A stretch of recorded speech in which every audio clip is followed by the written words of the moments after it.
Okay, so these are the notes for the accumulation function, fundamental theorem of calculus. So let's start with the first problem. It says let p be the integral from 0 to x of f of t dt, where f is the function graphed over here to the right. I have an enlargement down here below. Complete the following table for values of p. So what we're going to do is we're going to use this graph of f to evaluate the p function for certain values of x, where the p function is, again, the integral, or the area, if you will, from 0 to whatever value of x that we're talking about.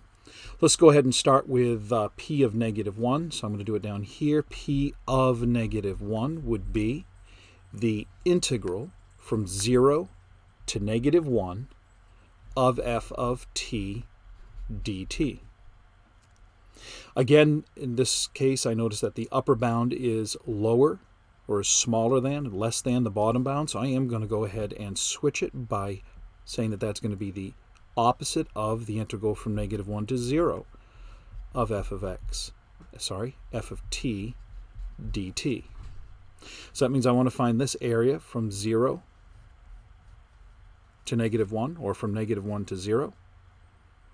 And so that is a trapezoid, so it's going to be 1/2 times the height, which is going to be 1, times the sum of the bases, which are 1 and 2, respectively.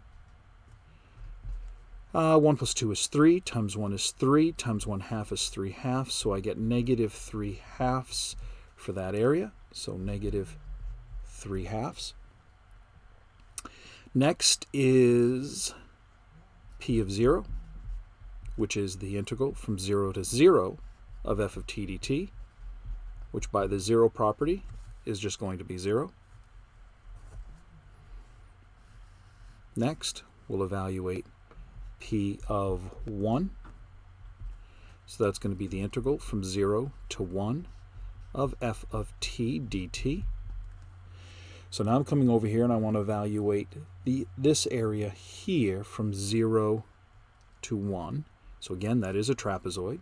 So it's going to be 1/2 the height, which is 1, times the sum of the bases, which are 2 and 3. So 2 plus 3 is 5, times 1 is 5, times 1/2 is 5/2, or 2.5.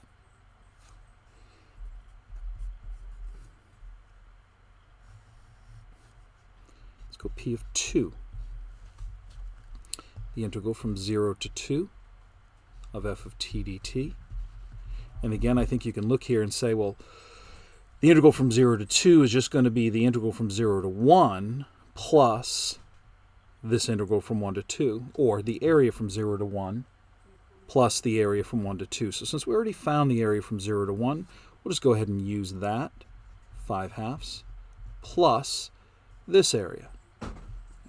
So this is going to be, again, it's another trapezoid. So 1/2 times the height, which is 1, times the sum of the bases, which are going to be 3 and 1.5.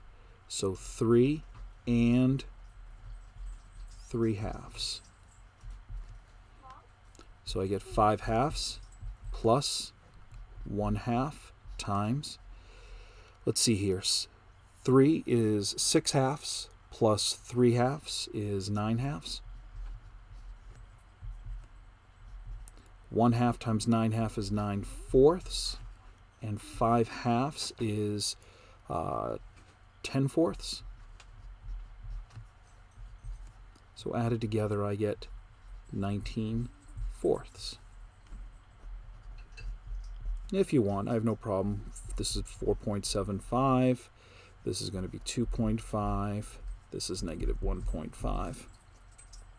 Sometimes it's easier to leave it as decimals. Sometimes it's easier to leave it as fractions. Let's continue on. P of 3 is going to be the integral from 0 to 3 of f of t dt, which again is just going to be 19/4, that is the area from 0 to 2, plus this area right here, which is a triangle.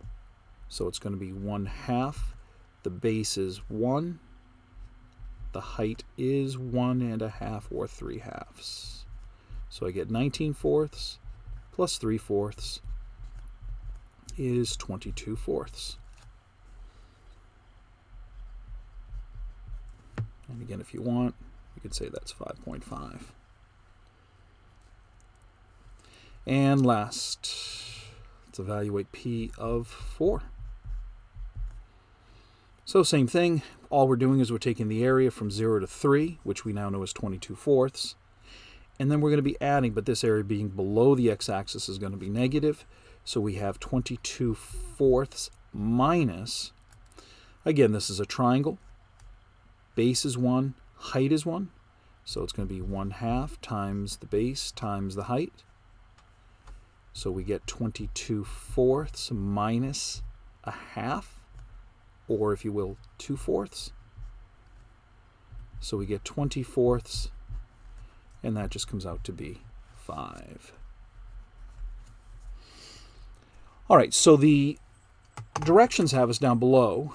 Before I move on to the next function, down below here, the directions say to plot the values of P on the given graph of f and draw a curve P to the best of your ability based on the plotted points. And then it says, what, if any, connection can you find between the graphs of these pairs? Let's go ahead and do that now. So -1, the point is going to be -3/2. So if I go -1, I'm down here at 1.5. The next point is 0, 0. That's here. The next point is 1, 2.5, which would be here. The next is 2, 4.75. So 1, 2, 3, 4. 5 would be about here, so I'm going to put 4.75 about here. 3, we're up at 5.5. So 1, 2, 3, 4, 5.5 about here. And then at 4, we're back down here at 5. So if I do my best to kind of connect these, we get a graph that looks something like this. So the next question says, what, if any, connection can you find between the graphs of each of these pairs of points? So our connections, well, notice that this function P is increasing from -1 to +3. At the same time, this function here is going to be positive from -1 to +3. Our function P up here is decreasing from 3 to 4, and at the same time, our function f is negative from 3 to 4. So what we can see is that P is increasing at the same time that f is positive, and P is decreasing at the same time that f is negative. Again, that shouldn't be entirely surprising because we've already talked about the relationship between a function and its derivative. And now what we're doing is we're looking at the relationship between a function and its antiderivative. So we're going kind of back up the level. So we should see that same type of relationship existing here, and we will when we look at function g next.